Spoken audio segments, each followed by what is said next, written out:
Unfortunately and disappointingly, things have taken a drastic and desperate turn in Trump's campaign. At Trump rally held on October 26th, we see an imam of a mosque come out in support of Trump.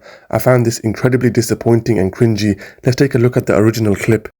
Gave Trump a raving endorsement at his campaign rally in that swing state. Just take a listen. We as Muslims stand with President Trump because he promises peace.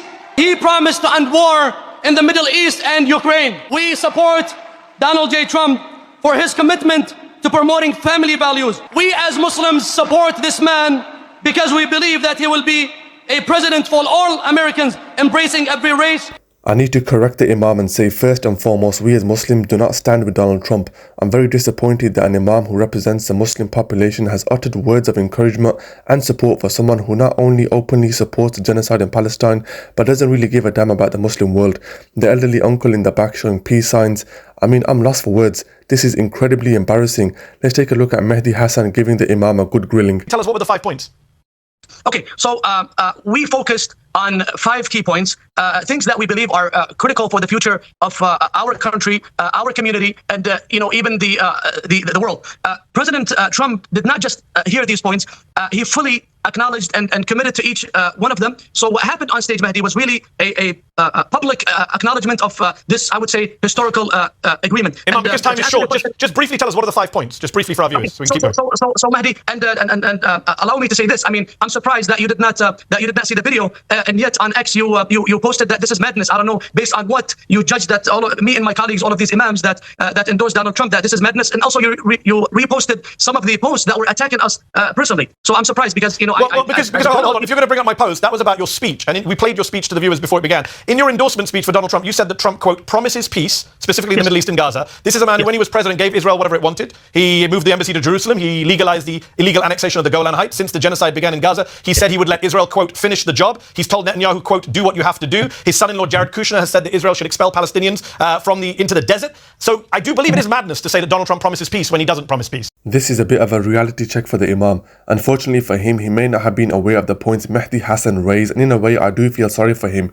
Looking back in hindsight, he probably regrets his actions, especially after this discussion. The imam was very gullible and kept referring to what Trump promised him in private. Trump is one example, but Keir Starmer also did the same thing in the UK, claiming they stand with the Muslim community and visiting mosques and imams, and unfortunately we fall for it. It's very sad. Yes, so the 5 points are, number 1, to end the war in the Middle East, especially in Gaza. And also to end the war in the Ukraine. That's number 1. And we think this is crucial. This is very important. And because we as Muslims, I went as an imam and we approached him as an imam. And we think that, the religion of Islam is all about peace. And this is what I said in the video. So we got number 1. I'm just going to hurry you along because we won't have time to do an interview. Just tell us what 2, 3, 4, 5 are. Okay. Number 2 is that he promised, or actually, we demanded that that he will protect the family values, especially when it comes to curriculums and school, which he made that clearly in his speeches and also in his meeting, the meetings that he has privately or publicly. And also, number 3, that he will include Muslims, he will be inclusive and he will include Muslims in his cabinet. He will include Muslims in his administration. That's number 3. Number 4 is that he will he will fight Islamophobia. And number 5, I think, and number 5, we mentioned things that we agree with the rest of the American people, to have a strong economy and to have also strong borders. So you made the point. So everyone's heard those are the points. They're very admirable points to put forward. But let's just deal with the substance of the biggest one, the war. How can you say he's a peace candidate or believe he wants peace when he has not called for a ceasefire? He has not called for restrictions on arms sales. He said the exact opposite. He says Netanyahu should be killing more people with less restrictions. Let's have a listen to what Trump says publicly, not what he promises you privately. Have a listen to what Donald Trump said the other day. Can we play the clip? He's doing a good job. Biden is trying to hold him back. He probably should be doing the opposite, actually. I'm glad that Bibi decided to do what he had to do. So Trump is saying that after 42,000 deaths in Gaza, 16,000 kids killed, Biden has held Netanyahu back, and he shouldn't have held him back, that he's encouraging Netanyahu not to listen to any restraining words from Biden, and that he's praising Netanyahu for what he did. And this is the man you're endorsing as the peace candidate? I don't get it. Okay, look, Mehdi, I haven't claimed that President Trump is a saint or infallible. No, you claimed he's a peace candidate. So let's just talk about that. How is he the peace candidate? Hold on. That's why he said, and even in my endorsement, I said, we as Muslims, I was talking about my colleagues on stage and also those people who trust us and those people that we represent, which are many, by the way. And we said that we are with him because he promises peace. And today, by the way, he posted that he will You work, when it comes to Lebanon, you will do everything that... With respect, Imam, you keep saying he promised this. This is Donald Trump, a man who's lied for 9 years. He's broken every promise he's ever made. He told coal miners he would save the coal mines. He didn't save the coal mines. He told people at the border he would build a wall in Mexico, and Mexico would pay for it. So I'm just wondering, are you being conned, Imam? You're just believing anything he says. Listen, what is the other party offering? I'm not here to defend the other party. You don't have to vote for the Democrats either. I'm just wondering why you're... You could vote for Jill Stein, Imam. You could vote for Jill Stein.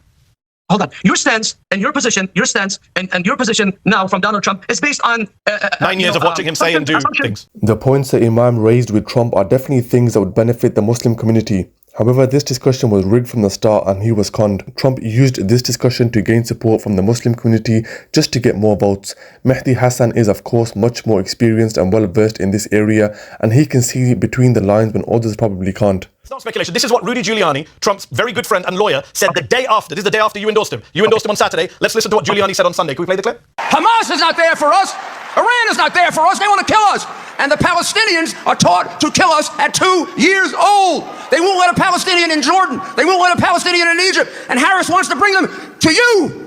So the day after you endorse him, at his own rally, one of his closest allies is making racist remarks about Palestinians. This old raisin has lost the plot. I don't understand how anyone in their sane mind would listen to the garbage that comes out of his mind. 2-year-olds can't decide what cartoons they want to watch, never mind who they like or dislike.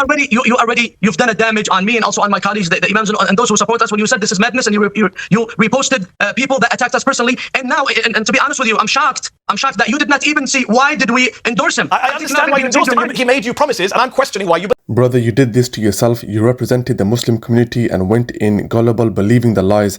When your actions are public and against the community you represent, of course you're going to be refuted. He did in office. When he was in office, he didn't just support the oppression of the Palestinians. He supported the Saudi-led war in Yemen, which I believe is a country you're from. He oversaw its deadliest, most violent... It started under Obama, but he oversaw its deadliest, most violent year, 2018. Tens of thousands of innocent Yemenis were killed. A school bus in Yemen famously was blown up, 40 children killed by a US-made bomb. Less than a year later, Congress tried to stop the war. Trump refused. He bypassed Congress. He gave Saudi Arabia and MBS more weapons to kill Yemenis with. You are a Yemeni American. How do you vote for someone who has so much Yemeni blood on his... This is a lesson for us all. Not everyone stands with you as much as you want to believe it. Let me know your thoughts in the comment section below. Thanks for watching, and don't forget to like and subscribe.